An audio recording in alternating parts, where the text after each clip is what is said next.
Wireless charging has become a popular convenience feature, with GM being one of the first car companies to add wireless charging to a majority of their vehicles. Unfortunately, for 2015 through 2018 GM vehicle owners with new iPhone 8, 8 Plus, XR, or X, the GM system is incompatible. Luckily, a quick, low-cost fix kit is available from Brandmotion, and it's easy to install since it's designed to use the same mounting and connection as the original GM system. Here's how easy it is to change your 2015 through 2018 GM wireless charging module. Locate your charging pad. It looks like this. If you don't have this pad in your 2015 through 2018 GM vehicle, you likely don't have wireless charging and this product would not apply. Once you locate it, you'll have to remove the panels underneath to get to the module. Unplug the removable connector and remove the 4 screws holding the module in.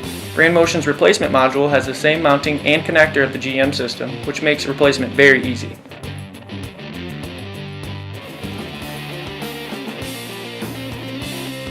Once the system is securely connected, replace the trim panels and the system should be functional. Place your wireless charging equipped phone on the pad, listen for the audible tone signifying the phone is charging, and you're good to go. You can now enjoy the wireless charging pad your GM vehicle was intended to have thanks to Brandmotion.